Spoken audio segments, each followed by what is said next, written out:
আজকে বাংলাদেশের নিউজ পোর্টালে যে খবরগুলো খুবই গুরুত্ব পেয়েছে সেই খবরগুলো নিয়ে এসেছে। নগদের 2300 কোটি টাকার হিসাব মেলছে না, মানবজমিনের শিরোনাম। খবরে বলা হচ্ছে এক অদৃশ্য কোম্পানি যেখানে চেয়ারম্যান চেনে না এমডিকে, আবার এমডি চেনে না চেয়ারম্যানকে। অফিসের ঠিকানা ভুয়া, চেয়ারম্যান এমডিকে চেনে না, এমডিকে চেয়ারম্যান চেনে না, এবং নগদের যে অফিস ছিল সেটাও ভুয়া। কাগজে কলমে থাকলেও আদতে প্রতিষ্ঠানের অস্তিত্ব নেই, অথচ সেই প্রতিষ্ঠানের নামে দেশি বিদেশি দর্জনখানেক ছদ্মবেশী কোম্পানিতে বিপুল পরিমাণ টাকা বিনিয়োগ করে বাংলাদেশের জনপ্রিয় মোবাইল ব্যাংকিং প্রতিষ্ঠান নগদ। তবে বিনিয়োগের টাকার কানাকড়িও আর দেশে ফিরেনি, চলে গেছে দেশের তৃতীয় কোনো দেশে। এভাবেই গেল 8 বছরে দেশের লাখ লাখ গ্রাহকের আমানতে শত শত কোটি টাকা কৌশলে হাতিয়ে নিয়েছে নগদ সিন্ডিকেট। এই সিন্ডিকেটের মূল হোতা ছিলেন আওয়ামী লীগের সরকারের শীর্ষ নেতা ও তাদের অনুসারীরা। এমনকি নগদ অপকর্মে জড়িয়ে গিয়েছিলেন শেখ হাসিনা সরকারের সরকারি কর্মকর্তারাও। জড়িত ছিলেন প্রধানমন্ত্রীর একজন প্রেস সচিবও। নগদে 2300 কোটি টাকার হিসাব মিলছে না, উধাও হয়ে গেছে। নয়া মেরুকরণের পথে রাজনীতির যুগান্তরের শিরোনাম।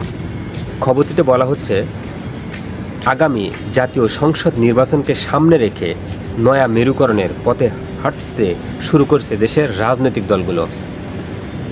দলের কার্যক্রম নিষিদ্ধ ও নিবন্ধন স্থগিত হওয়ার পর এখন দৃশ্যপটে নেই আওয়ামী লীগ। অর্থাৎ আওয়ামী লীগের নিবন্ধন এবং কার্যপদ্ধতি বা অ্যাক্টিভিটিস নিষিদ্ধ হওয়ার পরে এই সমস্ত সিস্টেম বা দৃশ্যগুলো সামনে আসছে, কৌশল সামনে আসছে, কে জিতেছে, কে লাভ হয়েছে, কার ক্ষতি হয়েছে।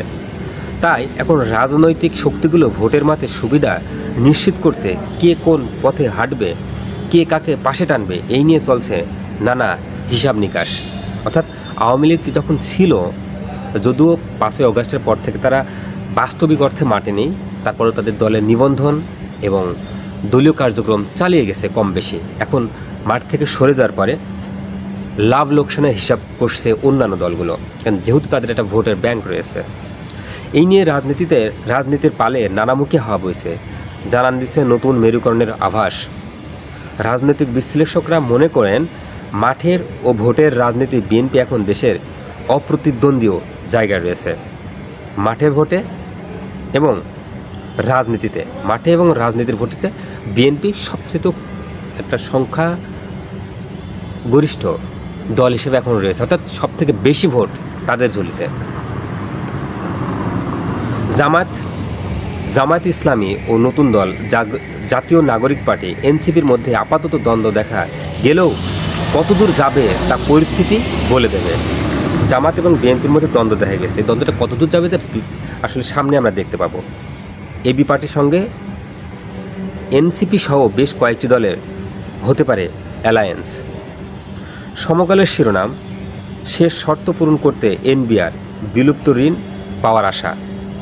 খবরে বলা হচ্ছে বিশ্বব্যাংকের শেষ শর্ত পূরণ করতে সোমবার গভীর রাত্রে জাতীয় রাজস্ব বিভাগ এনবিআর বিলুপ্ত করে প্রজ্ঞাপন জারি করেছে সরকার। অর্থাৎ জাতীয় যে রাজস্ব বোর্ড এনবিআর বিলুপ্ত হয়ে গেছে। বাজেটে সহায়তার 6000 কোটি টাকা ঋণ নিশ্চিত করতে এই পদক্ষেপ নেওয়া হয়েছে বলে অর্থ বিভাগ সূত্রে জানা গেছে। 5 মাস আগে বিশ্বব্যাংক সরকারকে 9টি শর্ত দিয়েছিল, 8টি এর আগে পূরণ করা হয়েছে। ঢাকায় আজ বুধবার বিশ্বব্যাংকের সঙ্গে এই ঋণ সহায়তা নিয়ে আলোচনা শুরু হচ্ছে। রাজধানীর আগারগাঁয়ে অর্থনৈতিক সম্পর্ক বিভাগে এই বৈঠক হওয়ার কথা। নয়াদিগন্তের শিরোনামে কিস্তি দিচ্ছে IMF। খবরটিতে বলা হচ্ছে অবশেষে ঋণের কিস্তি ছাড় করছে আন্তর্জাতিক মুদ্রা তহবিল IMF। তবে এর জন্য মার্কিন ডলারের বিনিময় হারে ছাড় দিতে হচ্ছে বাংলাদেশকে, কারণ IMF চেয়েছিল বাংলাদেশে বাজার ভিত্তিক বিনিময় হার চালু করুক। কিন্তু বাংলাদেশ ব্যাংক তাতে সায় না দেওয়ার এক পর্যায়ে ঋণের কিস্তি ছাড় পেতে অনেকটা অনিশ্চিত হয়ে গিয়েছিল। অর্থাৎ বাংলাদেশ ব্যাংক IMF এর কাছ থেকে ঋণ নিয়েছিল, সেই ঋণের কিস্তি তারা একটা সময় পর পর বাংলাদেশ ব্যাংকে দিচ্ছে, কিন্তু বাংলাদেশ ব্যাংকে কিছু শর্ত জুড়ে দেয়।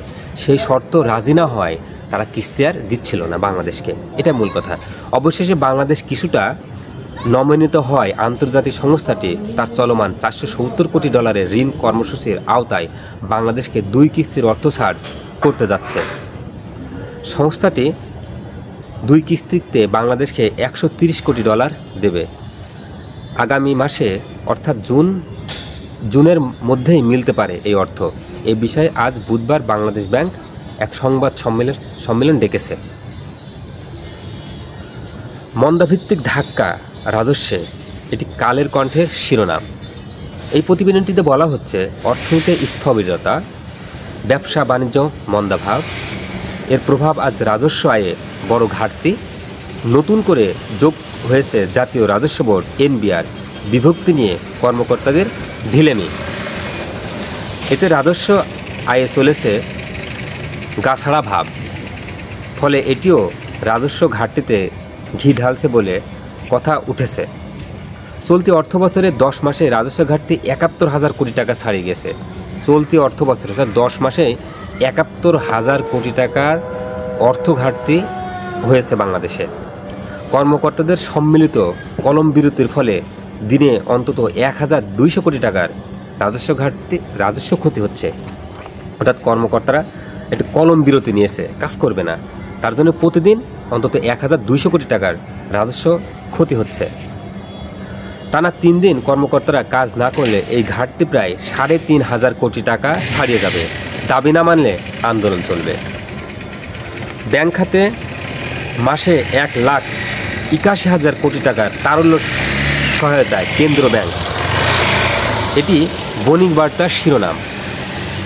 প্রতিবেদনটিতে বলা হচ্ছে চলতি অর্থ বছরে দেশের ব্যাংকগুলোতে প্রতি মাসে গড়ে 1,81,000 কোটি টাকার ধার দিচ্ছে বাংলাদেশ ব্যাংক।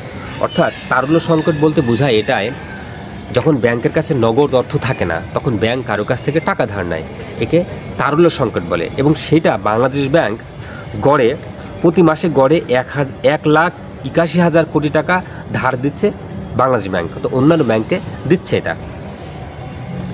এর মধ্যে গড়ে 85,090 কোটি টাকা ধার দেওয়া হয়েছে রেপোর মাধ্যমে।